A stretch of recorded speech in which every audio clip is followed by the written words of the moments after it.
Okay, so it's been a little while until I recorded the last video, and that's because I've been working really hard on this project. For those of you following, you might already know that in general that project is VectaBass, but in particular recently, I've been working on something called Portfolio Analyst. Now, this video is probably going to be interesting to two types of people: those who have already followed me in my content and are interested in anything AI agentic workflows, AI assistants, LLMs, and also those that are interested in investing in the potential applications of AI to investing. If you've already looked at platforms like finchat.io, then this might be an interesting, fresh perspective in a slightly different niche. And for those interested in AI in general, think of this a bit more of a tech demonstration. So I'll make another video that goes a bit more into the journey of what I've done to get to this point. There's been a lot in the last year that's happened in regards to starting a company in the UK, trying to build a startup, talking to different people, getting interest, technical development, as a one-man band. And that's an interesting video in its own right. But for today, I just want to show this off a little bit. So I've completely wiped my account, so I'm at the starting level here. Someone who would just log into the platform would see this. Now, I'll give a bit of context. I personally invest, and when I invest, I like to use the efficient frontier theory, or the efficient markets theory, from modern portfolio theory. So you can still decide what assets you want to invest in if you're a value investor, and you're thinking about long-term value of companies, but even if you're using some kind of value investing metric to determine what you want to invest in, I still find it incredibly valuable to use a mathematical framework to decide how to invest, how to optimize your portfolio. And that's kind of what I'm trying to do with this first pet project. And it's a project that I find personally useful, but it's one that I think demonstrates the use cases of AI in this space pretty well. So the tool knows that I don't have any portfolios with assets or stocks in them currently, so I get this welcome to your portfolio setup. And if you use Claude or GPT a lot, you'll be familiar with chat interfaces and talking to assistants, but if you normally just use traditional web applications, this might be a bit weird for you. It might be a bit jarring to just have this chat like screen as half of the application. You'd think, where are my menu buttons? Where's everything else? And one of the directives that we're trying to follow at VectaBass is to work on AI assistance. So we're building web apps to demonstrate the capability, but we're trying to minimize UI, elements, tabs, that kind of thing as much as possible to really showcase the power of assistance in general as a whole through chat interfaces. So, okay, let's get into the actual demo then. Create a portfolio, add stocks to a portfolio. These are our two mandatory things that we have to carry out. You could start interacting with the chat directly if you're comfortable with this, but you could also just click see an example here if this is something that's new to you and you're not familiar with the tool or how to talk to AI assistants in general. So I've clicked see an example. This is going to request a new portfolio for my account. The agent on the back end is now requesting this, and here we go. My first portfolio has been created. There are some next steps for me to consider, and the box has gone green. I am personally going to include some stocks manually rather than just get a automatic fill-in. So I'm going to ask for Coca-Cola, Waste Management, JP Morgan, Goldman Sachs, General Electric. I'm going to ask for Dr. Pepper, as well as Monster Energy, and I think that will do. It's not a huge amount of stocks, but you know, it's just a small number of stocks that I quite like, that I'm interested in. So let's see. Let's the assistant go and put these in my portfolio, and then we'll get to the main dashboard of this application. There we go. That's all the mandatory steps done. These stocks have been added to my portfolio, and now we get to the main dashboard of the application. So what's going to happen is we're going to see a summary of the portfolio here. Here's some mock data at the minute. This is going to be attached to quotes with some kind of day or week or month return, maybe with things like volume and market cap. But for now, this is mock data, except from the parts down here, and this will be changed in the next day, ready for the launch at the end of the month. So this is what I really like about this. You can set a time frame, and now you can adjust the risk and have a look at different optimizations for your portfolio. So in modern portfolio theory, there's something called the minimum volatility portfolio, which is how would you invest in each of these assets to get the lowest risk possible portfolio based on historic price movements. And I'm doing this based on a year of historic data, and this is what that portfolio would look like. And then as I adjust this slider all the way up to 100, you would get your max return portfolio, and this is the risk of the highest return portfolio right here. It's 28.5% volatility with 100% allocation in GE. Everywhere in between this, there is a portfolio that offers the maximum return for the risk level that you have selected. And as you adjust this slider, you're going to see, in comparison to a market average here, what the Sharpe ratio, the return, and the volatility is of this portfolio in real time as you adjust this slider. Those of you that are familiar with modern portfolio theory might recognize the efficient, I guess it's reverse on the camera, the efficient frontier curve where you have your minimum volatility, max Sharpe ratio, and maximum return portfolio. And you have a graph of portfolios here that you can click on to see the allocations. I found from user feedback in my beta trials that was quite a complex graph that not many people investing were familiar with and could be quite overwhelming. So I've opted for this much more simple way to visualize this. But this is just the dashboard. This is one of the only parts of the application that is manual interaction. So I'm gonna actually demonstrate something here. So I'm gonna ask to get the monthly price charts for these and the expected return. Now I know that I can already do these. It's going to take a few seconds for the assistant to process this. And on the back end, we have an assistant that's got a lot of prompt engineering. We've got a lot of bespoke tools that have been hard-coded and exposed to the assistant.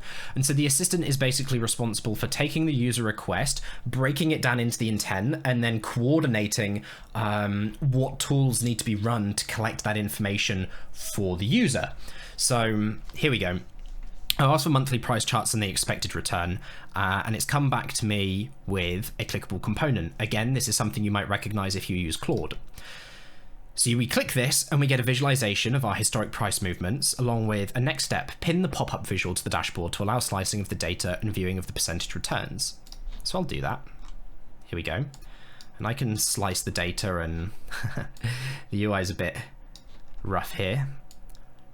And we can see as we slide along what the different returns are. We can go over the full period. It's gone a year's worth of data back to October 23. We can see all the returns here.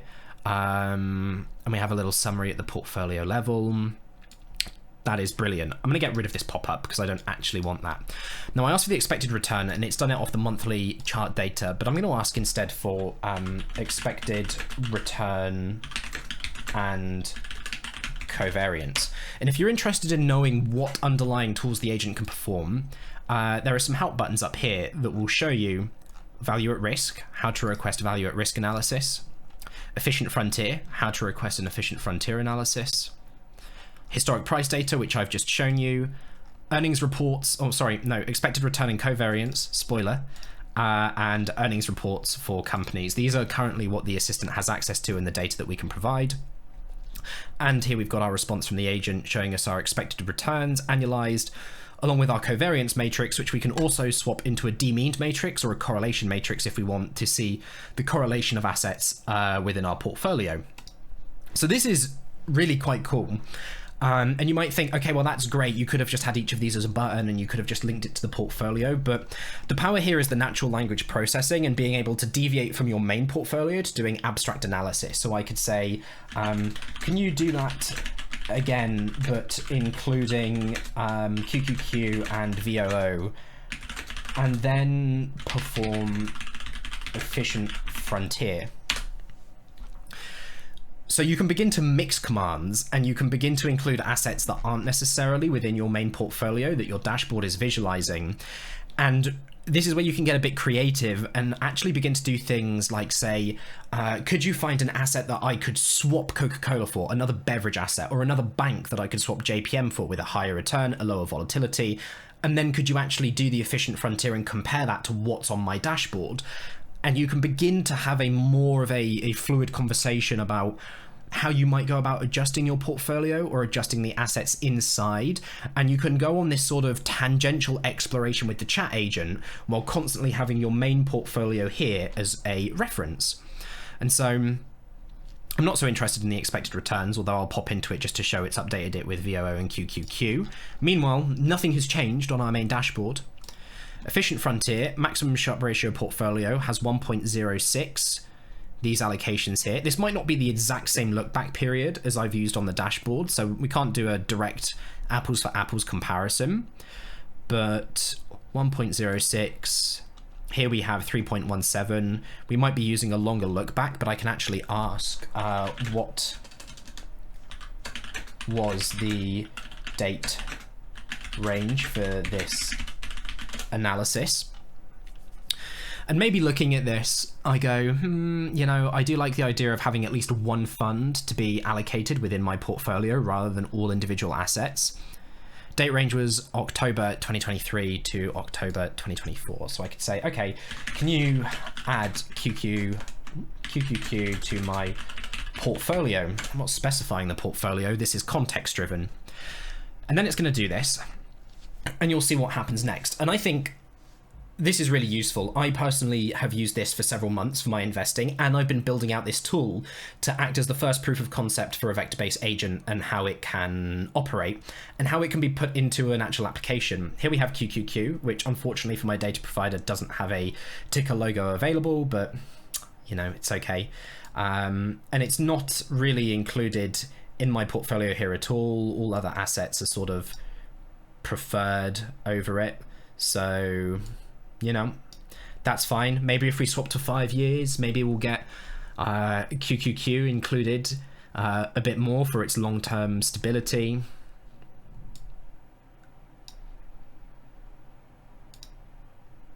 No, we get a thin slither of JPM, a thin sliver of GE right there. But we can see QQQ included here. But this is, I think, going to be a really, really interesting way. And I'll just check in case it's a slight bug, because we're close to launch and I'm in that period where I'm changing the code base all the time. And so just making sure the data hooks are in the right place for everything. No, okay, QQQ is actually not included. So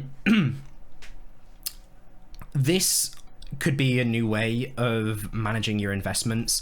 You can ask questions like, explain Sharpe ratio to me and help me understand diversification.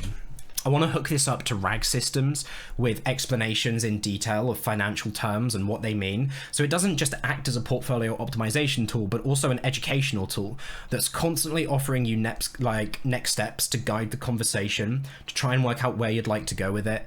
And here you go, offering you detailed explanations of things when you request it, when you come across a term that you're not familiar with, explaining what exactly does this thing mean. And I'm launching this at the end of the month. I'm going to continue to update it. I'm going to continue to add features and see how much I can push this as an agent. But at the end of the day, I'm just really happy to see that a year of building a Python platform for generically building AI agents and then hosting them on the cloud, integrating them with Amazon Web Services and building these web applications from them has resulted in, for the first time, what is very, very close to a finalized product demonstrating the power of AI agents in a complex domain like this. And, you know, as time goes on, more and more of these functionalities won't have to be hard-coded to ensure consistency, but instead we'll be able to have agents perform generic mathematical calculations and to be able to use risk analysis agents or AIVAs that we might make to check the process and make sure results are correct. And there are a whole suite of things we could do here, from looking at things like internet search engines in the way that Perplexity handles it, to multi-agent orchestration, to mathematical analysis agents and proof working agents, to risk analysis agents and policy compliance agents. There's a whole host of different applications that you could create and then make work together to build really, really interesting systems. And I really want VectaBass to be at the forefront of this, exploring the space of AI assistants put together within one ecosystem. And that journey is going to take a little while, but the last year has given me a very strong jumping off point, a springboard to launch myself into whatever the next work is going to be. So this is going to be live very, very soon. If you're interested, please check out the links below. Start following VectaBass on LinkedIn, start following it on Facebook, or on this YouTube channel, which is my personal YouTube channel for all my AI and research like content.